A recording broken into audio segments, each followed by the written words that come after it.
27 June Rathyatra উপলক্ষে দমদম চিরামোড় সংলগ্ন এলাকায় কাশীপুর বেলগাছি উন্নয়ন পরিষদের পক্ষ থেকে এলাকাবাসীদের প্রভু জগন্নাথ দেবের রথযাত্রা উপলক্ষে জিলিপি পাঁপড় ও তার সাথে দীঘার জগন্নাথ ধামের পুজোর প্রসাদের বাস্ক বিতরণ করা হয়।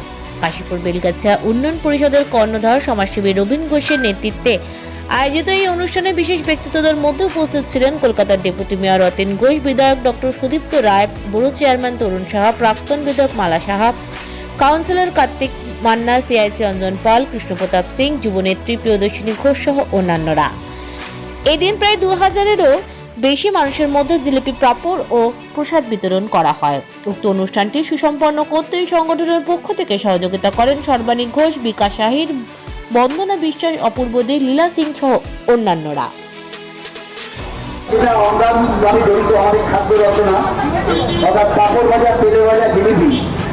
তার বিলি সবাইকে সবার মধ্যে বিলি করা উদ্দেশ্য হচ্ছে যে রথযাত্রা, যে রথযাত্রার একটা আলাদা মাহাত্ম আছে। পৃথিবীতে একমাত্র দেবতা জগন্নাথ দেব, ভগবান বিষ্ণুর জয় জগন্নাথ আরেক রূপ।